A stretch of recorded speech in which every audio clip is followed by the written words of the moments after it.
Welcome to Communicology. I'm Richard Talbert. I'm a professor of media and communication, and I love studying how people communicate and how communication and culture intersect.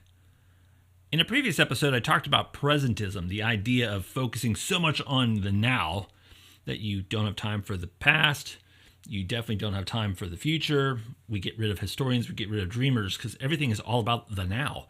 And if you think about today's communication world, it's content, and it's all about the now. And all the videos that are capturing the now and worrying about the now. And that made me want to think a little bit more about the concept of time and how we handle time, how we think of time, because time, we're very much insular in our concept of time. We tend to think of it one way, and that's as a technology. Maybe you've ever heard the term Chronos, the Greek word for time, one of the Greek words for time. And maybe you think about how Chronos is actually a fixed thing of time. So maybe you're familiar with the idea of having a chronometer. Well, I'm wearing one right now. We'd call it a watch. But in reality, a chronometer, it's a thing that meters chronos. It meters time. It measures time. And that's the concept that we tend to think of. We think of it as this technology, time as technology. And Lewis Mumford wrestled with this concept. He looked at clocks and he called them basically, a technology whose products are minutes and seconds. So when you think of it, it just keeps clicking and clicking and clicking along. And a clock just measures that time and tells us what time it is, but it keeps going. It's fixed. It's not like some seconds are this long and some seconds are this long, or some minutes are this long, some minutes are this long. We also have hours, weeks, months, years, decades. And we keep going on, and that's what we think of time. So when someone says, I don't have time to do that, or what time is it, they're focusing on the actual technological manufacturing of time. And they want to understand how that works. Now, of course, humans didn't invent time. Time was created, by God, and we are living within that time. But actually keeping track of it, that's something that we tend to do, and we tend to do quite religiously, actually. And we focus heavily on the concept of keeping and understanding time. In the classroom, when we're getting close to the time for class allowed, boy, the students are paying attention to time because they're ready to go and move on to lunch or their next class or their next event or practice, wherever they're going. They're thinking of time. So as that clock gets a little bit closer and closer to let out time, they tend to pay even more attention to time. And that's something that we tend to do, and we think of it as something very much fixed and mechanical. And we end up being disconnected from organic time. And we've created this metaphor then to replace it. So we have this concept of time as this thing, instead of having concept of time as this thing that envelops us and that we act within it. Now, what we're looking at there is the concept of Chronos. So we have, Kairos. So we have Chronos, the fixed time, and we have Kairos, we have the actual things that happen within time.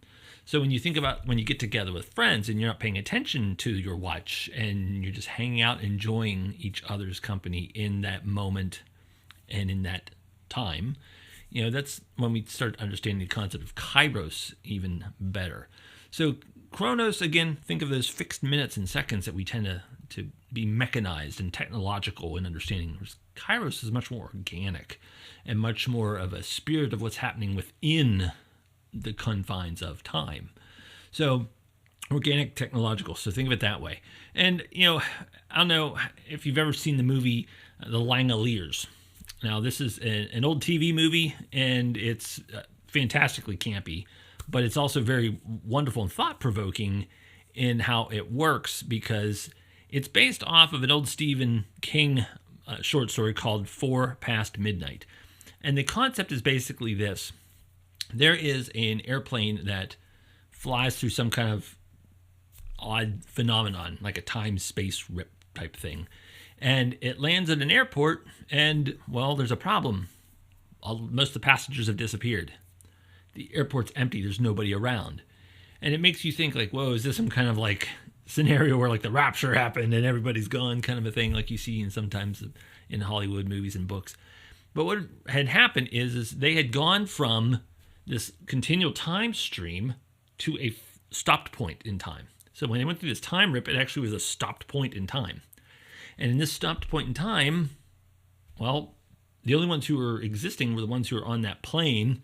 And in the plot of the movie, they were all asleep when they went through this time rip. So when they woke up, they're in this fixed point in time.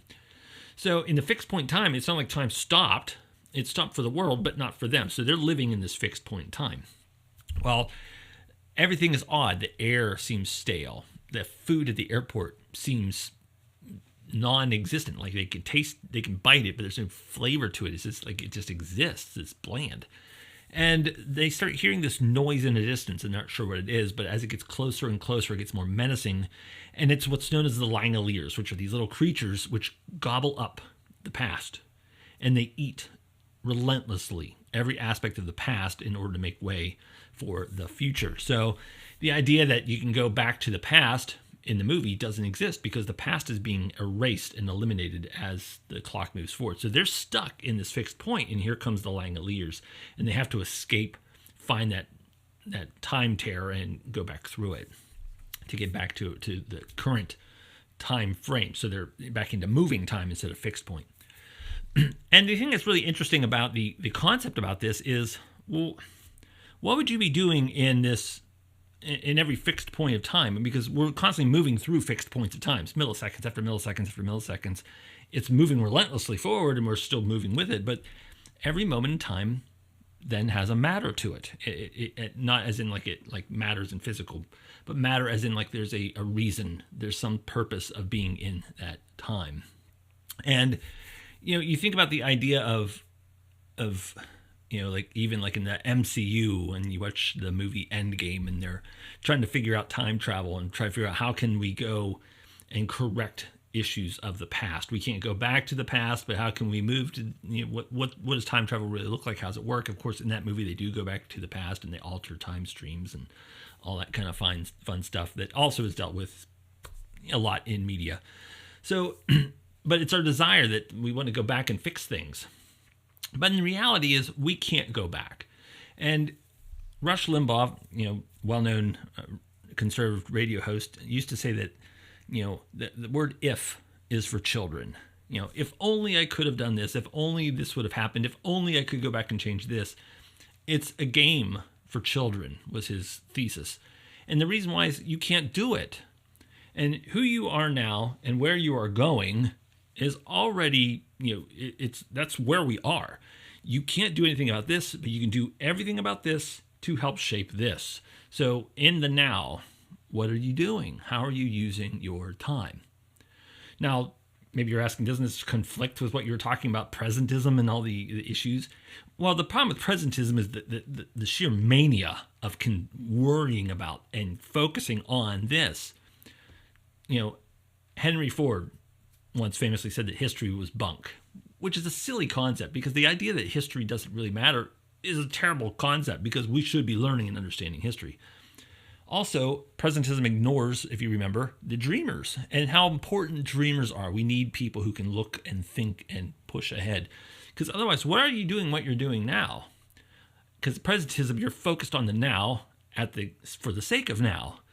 What I'm talking about right now with the concept of Kairos is focusing on now with the focus on future, remembering the past. So that's the thing that's important about understanding how you act and how you move in Kairos and focus on that.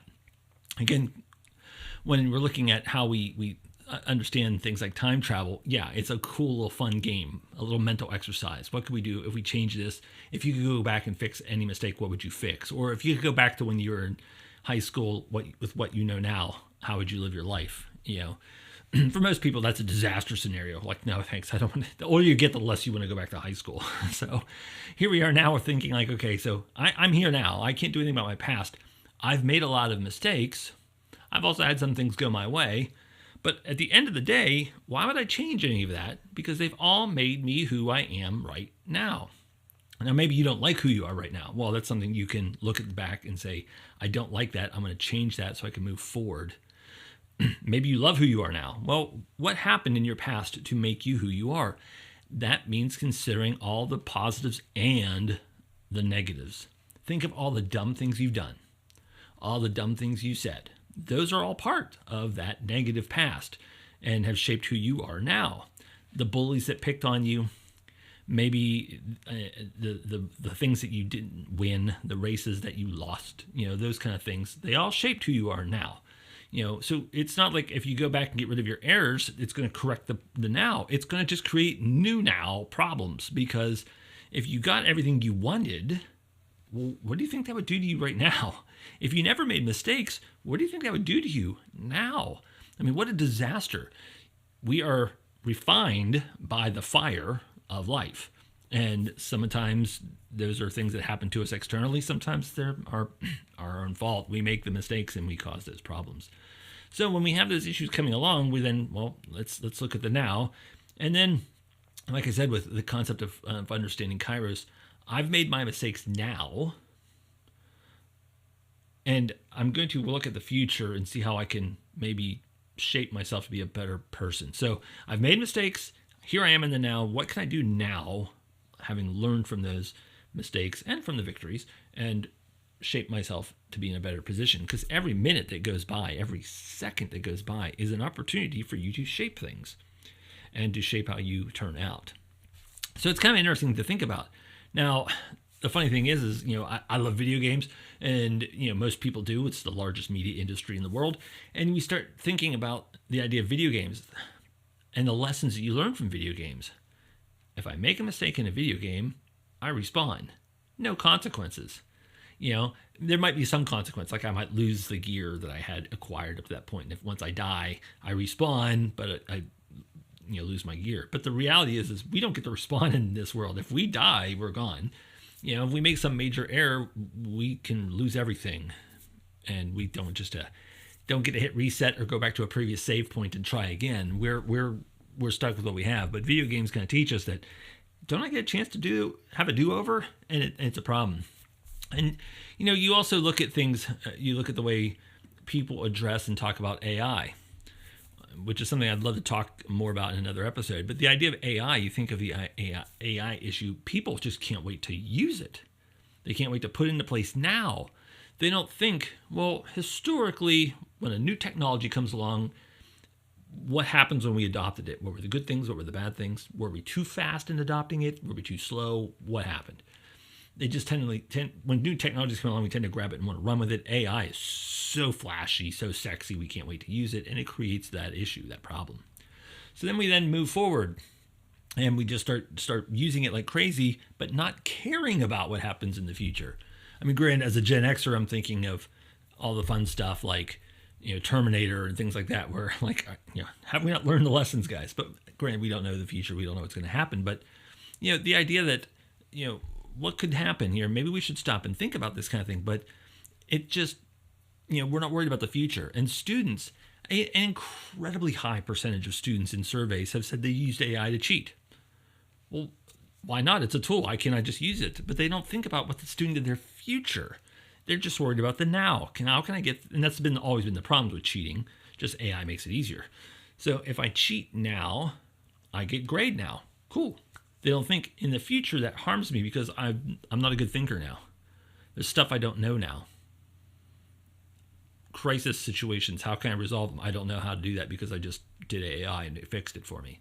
They don't have the thought to think, maybe I shouldn't cheat here because in the future I won't have that skill set, that mindset, whatever to do what I need to do. It's that focus on the now, that presentism that kicks in instead of just enjoying the moment. And sometimes that moment is hard. I should talk to the professor and tell him that I've been slacking and I've been missing things. Oof, that's hard for my pride. I can't do that. Well, I could take the 0. Oof, that's going to be terrible for my GPA. I might have to retake the class. Oof, I don't want to do that. I could stay up all night and work really, really hard and just do the best I can. Well, I don't want to do that. And so you can see those hard situations, that refine us, we tend to run from, and we look for the quick out. But again, that's a presentism thought, because we're not paying attention to what's going to happen in our future. In our future, that's going to burn us. We're going to get out into the workforce and know nothing. Why do you think it is that so many students nowadays think that college isn't worth it? I mean, that's one reason. I'm not learning things because I'm just doing things instead of learning things. If you learn things, you go out into the future, you have an education, you're good to go. So whenever I went to college to learn, to enjoy education. And as a result, I have all of this body of knowledge that I know things and I can do things. And that can't be taken away from me. If I just did things, step 1, step 2, step 3, well, the future comes, the rules change for some reason, and I don't know how to do the things anymore. Well, what do? I don't have a body of knowledge to base that off of. So there's no history there. There's now no future opportunity. So we see that being a problem. So you start thinking about the idea of how we look at our current situation and how we enjoy the time. So what do I do with this time? First of all, you have to acknowledge that you are responsible for the time that you have and what you are doing in that time. Your life was given to you as a blessing. Your situations were given to you as a way to test you and refine you. So you think of like, boy, I'm going to be a better person. Well, you're not a better person just by, quick snap of a finger. You're a better person because you're put in a situation where you have to choose the wrong way or the right way, and you choose the right way. Here's another situation, wrong way or right way, and you choose the right way. Or if you want to go even further, there's the right way and the almost right way. Those are the ones that really refine you, where you have to find the right way when the other ones really looks like a good, tempting way, but you still figure out which one do I want to choose.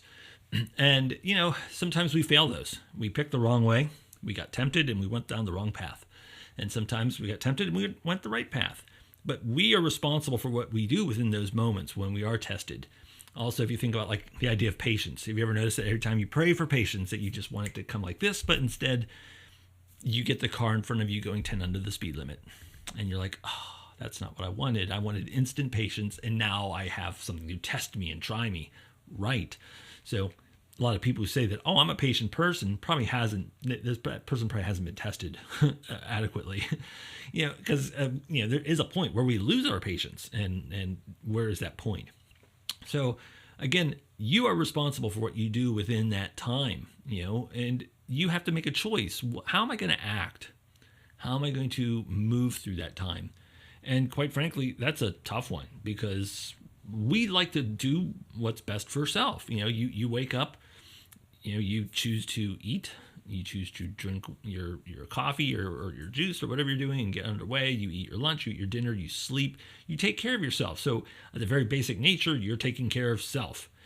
And then we always go beyond that. We start going from our needs to our wants. I want this, I want this, I want this, I want this, I want this. And we go after the wants. And that's how we spend a lot of our time. So instead of saying, instead of chasing wants, what would happen if instead of using my time for me, I use my time for other people? And we start looking at the idea of living for others, dying to self and living for others. What would that look like? Well, maybe that neighbor next door, you shovel their sidewalk. Maybe that little old lady you help across the street. Or that short person, you help grab that thing off the top shelf at the grocery store. Whatever it is, it can be small things like that. It can be grand things, but anywhere you're looking at ways to help other people, ways that you can be there for them. And think of how much of an impact that then makes in life. One, you are leaving a legacy, a history of how life could and maybe even should be lived. You're also doing good things in the now and making great impressions on other people and helping other people, living in a way that loves your neighbor as you're commanded to do. And there's also, of course, you're setting good groundwork for the future, because if you choose good and you choose good and you choose good, you're more likely to continue choosing good. That doesn't mean you always will. I mean, there's plenty of times where I thought I was on the narrow road and then I chose something insanely stupid and I did something stupid. Some temptation came along and I knew better and I took it anyway. Gah!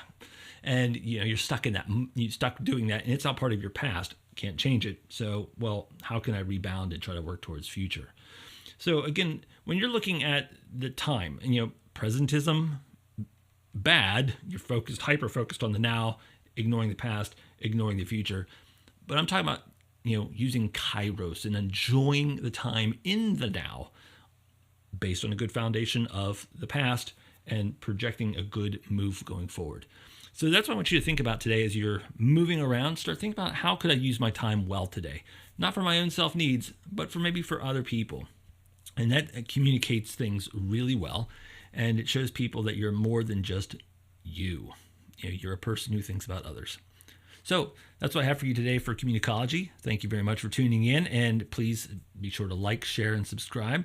And if you didn't like what you heard, thank you very much for tuning in this long anyway. And I hope to see you next time.